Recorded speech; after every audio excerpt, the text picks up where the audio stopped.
بسم اللہ الرحمن الرحیم۔ عزیز طلباء السلام علیکم۔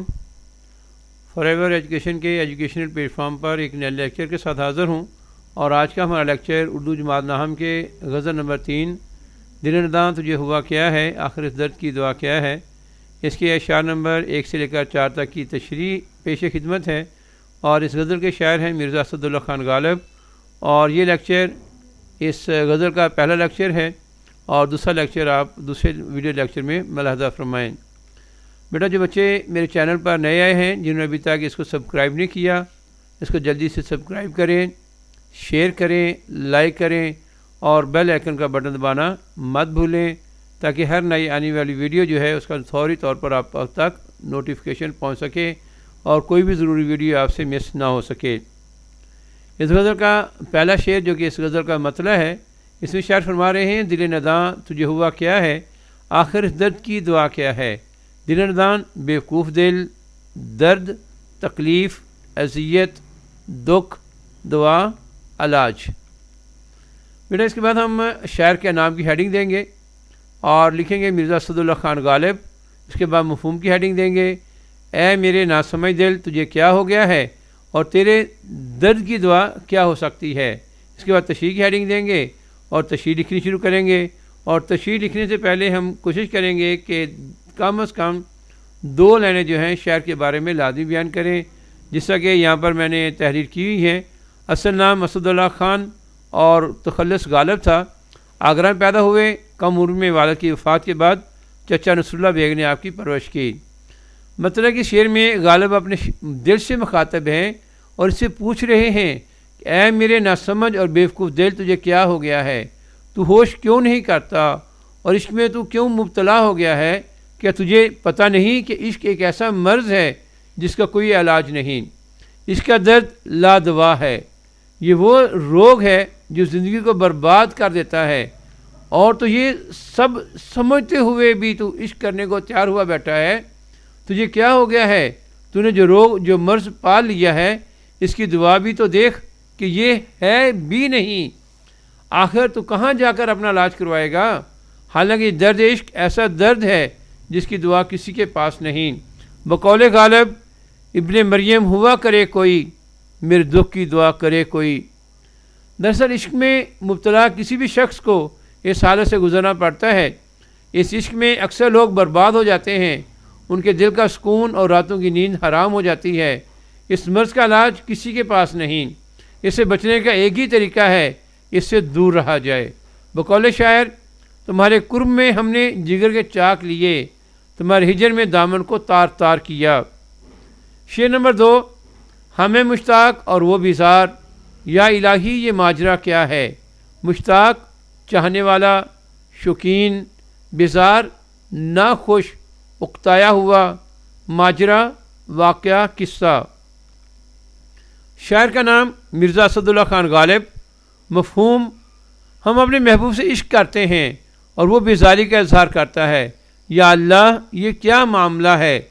تشریح: مرزا غالب ایک قادر کلام شاعر تھے۔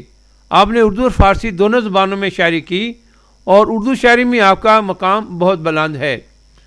عاشق کی ہمیشہ سے اپنے محبوب کو دیکھنے کی خواہش رہی ہے۔ وہ چاہتا ہے کہ اس کا محبوب اس کے نظروں کے سامنے رہے اور وہ اس سے باتیں کر سکے، باتیں نہیں تو اسے دیکھتا ہی رہے۔ اس مقصد کے لیے عاشق تڑپتا رہتا ہے، لیکن محبوب کا رویہ بہت اکتایا ہوا سا ہوتا ہے، اور سنگ دلی اور ستم گری کا انداز ہی اختیار کیے رکھتا ہے۔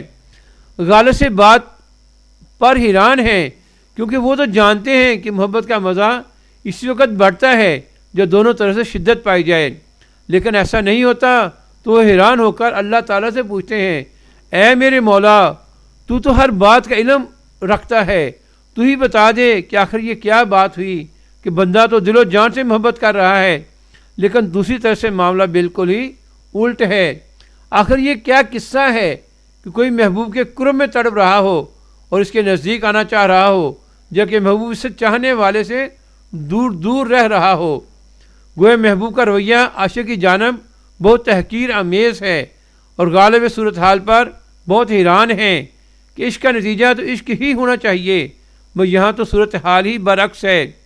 بقول غالب وہ جو سر سے گرا ہے اٹھائے نہ اٹھے، کام وہ آن پڑا ہے کہ بنائے نہ بنے۔ شعر نمبر 3، میں بھی منہ میں زبان رکھتا ہوں، کاش پوچھو کہ مدعا کیا ہے۔ زبان رکھنا، بولنے کی طاقت رکھنا، مدعا دل کی بات، مقصد، کاش حرف تاسف، افسوس کے اظہار کے لیے بولا جاتا ہے یہ لفظ۔ شاعر کا نام مرزا اسد اللہ خان غالب۔ مفہوم، میں بھی بولنے کی طاقت رکھتا ہوں، کاش مجھ سے پوچھ لو میں کیا چاہتا ہوں۔ تشریح، غالب ہر دور کے اہم شاعر ہیں، ان کی فنی عظمت کو ہر ایک نے سراہا ہے۔ غالب کو کلام پر گرفت حاصل تھی۔ اس شعر میں شاعر اپنی اس حسرت کا اظہار کرتے ہیں کہ کاش کبھی تو محبوب ان سے پوچھے کہ آخر تم کیا چاہتے ہو، تمہارا مدعا مقصد کیا ہے، تو میں بھی اس کا جواب دیتا کہ میں بھی منہ میں زبان رکھتا ہوں مگر محبوب کی محفل میں خاموش کھڑا رہتا ہوں۔ بقول شاعر، رات محفل میں تیری ہم بھی کھڑے تھے چپکے، جیسے تصویر لگا دے کوئی دیوار کے ساتھ۔ شاعر اپنی محبوب کی بے رخی اور بے اتنائی پر طنز کرتے ہوئے کہتا ہے کہ اے محبوب، تیرے انداز عجیب و غریب ہیں، تو سب سے بولتا ہے، ان کا حال احوال پوچھتا ہے، ان کی خیریت دریافت کرتا ہے۔ کبھی تو نے مجھ سے کلام نہیں کیا، حالانکہ میں تجھے بہت چاہتا ہوں، کاش تو کبھی میرے دل کا حال بھی پوچھ لیا کر۔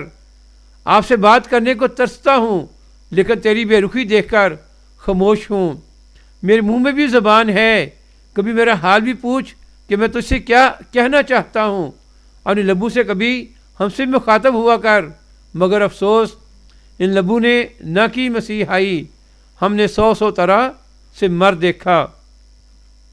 شعر نمبر 4، ہم کو ان سے وفا کی ہے امید، جو نہیں جانتے وفا کیا ہے۔ وفا محبت، الفت، امید، توقع، آس۔ شاعر کا نام مرزا اسد اللہ خان غالب۔ مفہوم، ہم نے ان سے وفا کی امید لگا لی ہے جنہیں معلوم ہی نہیں کہ وفا ہوتی کیا ہے۔ تشریح، مرزا غالب کو اردو شاعری میں جو مقام حاصل ہے وہ کام ہی دوسرے شاعر کو نصیب ہوتا ہے۔ غالب اپنے شعر میں محبوب کی ہٹ درمی اور اس کی بے حسی پر بات کر رہے ہیں، محبوب کی بے وفائی کو موضوع شعر بنا کر گلہ کر رہے ہیں۔ ہم نے اپنے محبوب سے وفا کی امید لگا رکھی ہے، ہمیں بہت زیادہ آس ہے کہ ہمارے محبوب ہماری طرف محبت بھری نظروں سے دیکھے گا اور اپنی پرانی روش کو بدل ڈالے گا، لیکن ہماری یہ آس بالکل فضول ہے، یہ ہماری ناسمجھی اور کم عقلی ہے۔ ہم ان سے وفا بھرا جواب آنے کا سوچ رہے ہیں جن کو محبت کا مطلب تک نہیں معلوم، جو اس لفظ سے آشنا ہی نہیں، جنہیں ہمیشہ لوگوں کے ساتھ بے وفائی اور بے رخی کی ہے۔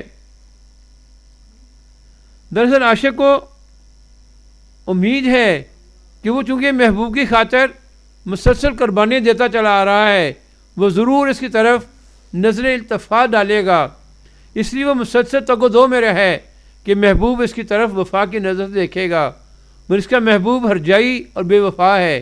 اس کے باوجود عاشق چاہتا ہے ہم کو ایسے انسان سے وفا کی امید ضرور رکھنی چاہیے، وہ کبھی نہ کبھی تو مہربان ہوگا، وہ کبھی تو میری طرف توجہ دے گا، میری قربانیوں کا احساس کرے گا، وہ کبھی تو مجھے بلائے گا۔